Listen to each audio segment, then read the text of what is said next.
Welcome साथियों, आपका हार्दिक स्वागत है। यदि आप इस चैनल से पहली बार जुड़े हैं तो सब्सक्राइब ज़रूर कीजिएगा। साथियों, आज का हमारा टॉपिक है संगोष्ठी, जिसको विचार गोष्ठी भी बोलते हैं और जिसको सेमिनार के नाम से भी हम जानते हैं।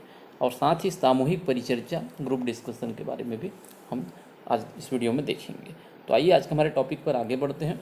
संगोष्ठी, विचार गोष्ठी या सेमिनार। सेमिनार शब्द से आप सभी परिचित होंगे। यह एक प्रकार की सभा होती है जिसमें सूचनाओं के आदान प्रदान के साथ साथ परिचर्चा, डिस्कशन भी की जाती है। किंतु जो सेमिनार है, सम्मेलन जिसको बोलते हैं, कॉन्फ्रेंस बोलते हैं, उसकी अपेक्षा छोटे स्तर पर होती है। सेमिनार अधिक सीमित और औपचारिक प्रकृति का होता है, जबकि सम्मेलन जो है, कॉन्फ्रेंस है, अधिक विस्तृत होता है और अनौपचारिक प्रकृति का होता है। सेमिनार में परिचर्चा सीमित समय में अधिक गंभीर विषयों पर होती है।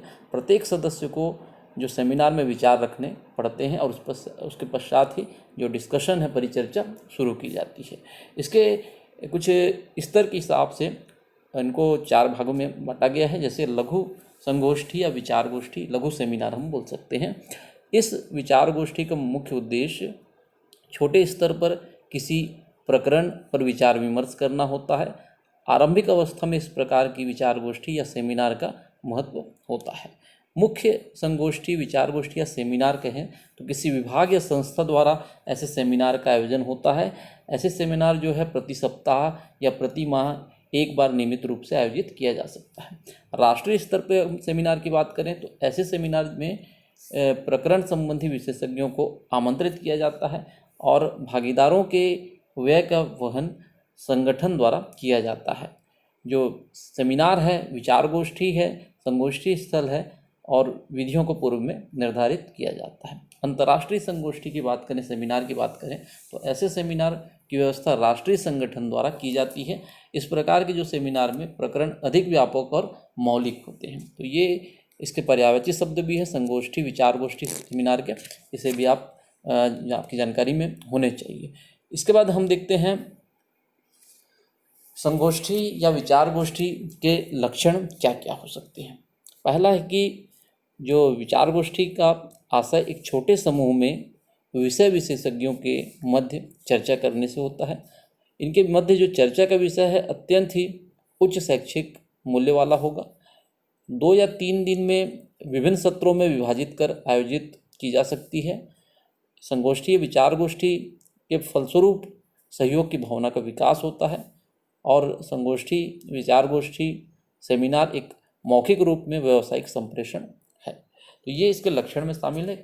कुछ पॉइंट हैं, इसे आप देख लीजिएगा। इसके बाद हम आगे बढ़ते हैं। जो सेमिनार है, संगोष्ठी, विचार गोष्ठी जिसको कहते हैं, के उद्देश्य क्या क्या है।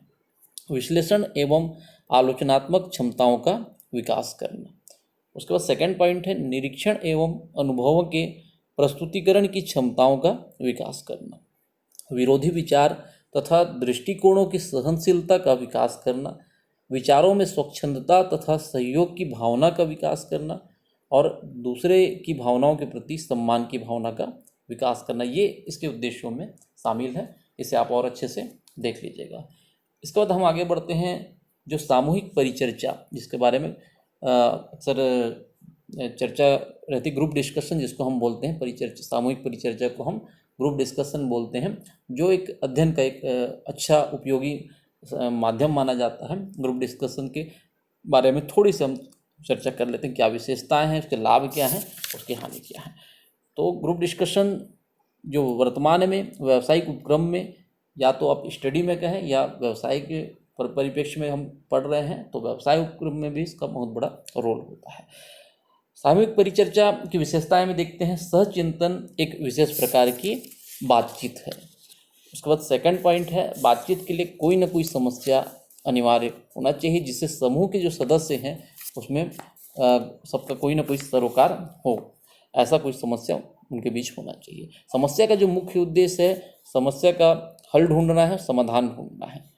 समस्या का समाधान जो है आपस में मिलजुल कर ढूंढना है, मिलजुल कर खोजना है, उसका हल को मिलजुल कर खोजना है।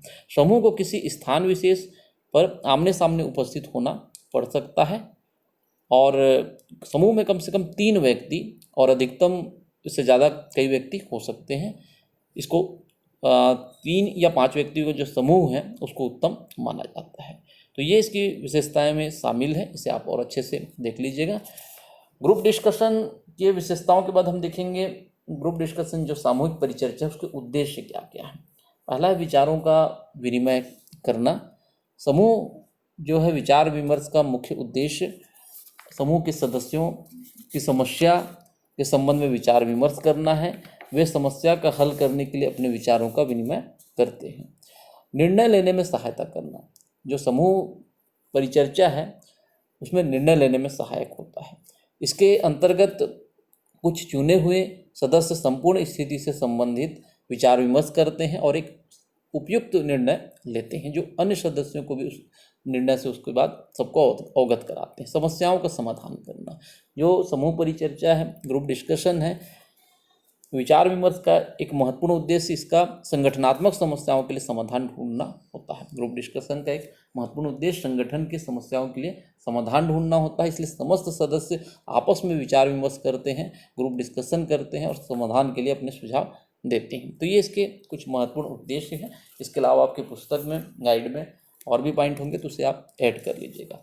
इसके बाद हम देखते हैं जो ग्रुप डिस्कशन है, सामूहिक परिचर्चा है, उसके क्या लाभ हो सकते हैं। पहला है उत्तम विचार विमर्श।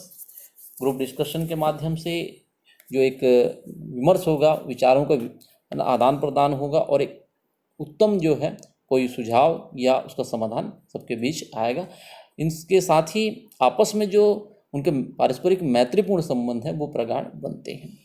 युक्तिपूर्ण निर्णय अगला पॉइंट है हमारा। इसके द्वारा युक्तिपूर्ण निर्णय लेने में सहायता होती है, क्योंकि इसमें जो है विचार विमर्श जो है लंबे विचार विमर्श के बाद किसी निर्णय पे, किसी बेहतर निर्णय पे, उत्तम निर्णय पे इन लोग पहुँचेंगे। तो काफ़ी विचार विमर्श के बाद एक बेहतर निर्णय लेने में सुविधा होती है। समझ व सहयोग में वृद्धि। समूह जो विचार विमर्श है, ग्रुप डिस्कशन है, उसमें भाग लेने वाले व्यक्तियों के ज्ञान और समझ में वृद्धि होती है, क्योंकि आपस में जो समूह के अन्य लोग हैं उनके विचारों का आदान प्रदान जब होता है तो ज्ञान में और समझ में वृद्धि होती है। आपस में जो विचार है, मत है, उनकी सोच का विनिमय होता है एक दूसरे से और पारस्परिक सहयोग में भी वृद्धि होती है। संसाधनों का कुशलतम उपयोग। ग्रुप डिस्कशन में संसाधनों का कुशल उपयोग होता है। इसके द्वारा जो उपलब्ध साधनों का वितरण इस प्रकार किया जाता है कि उनसे सर्वाधिक परिणाम वो प्राप्त कर सके। श्रम का विभाजन। ग्रुप डिस्कशन श्रम के विभाजन को प्रोत्साहित करता है। इसके द्वारा व्यक्ति विशिष्ट क्षेत्रों में अपना महत्वपूर्ण योगदान दे सकते हैं। यह है ग्रुप डिस्कशन, सामूहिक परिचर्चा के गुण या फिर लाभ। इसके बाद हम देखते हैं सामूहिक परिचर्चा के कुछ दोष हो सकते हैं या हानियाँ हो सकती हैं। क्या क्या है इसे देख लेते हैं। पहला है निर्णय में विलंब या देरी। ग्रुप डिस्कशन में अधिक समय लगता है, क्योंकि सभी समूह के जितने सदस्य हैं सब आपस में विचार विमर्श होगा, तो एक लंबा टाइम के बाद निर्णय लेने में थोड़ी सी देरी हो सकती है, विलंब हो सकता है। महंगी प्रक्रिया। ग्रुप डिस्कशन एक महंगी प्रक्रिया है। इसके समस्त सदस्यों को सभा से पूर्व सूचना देनी होती है।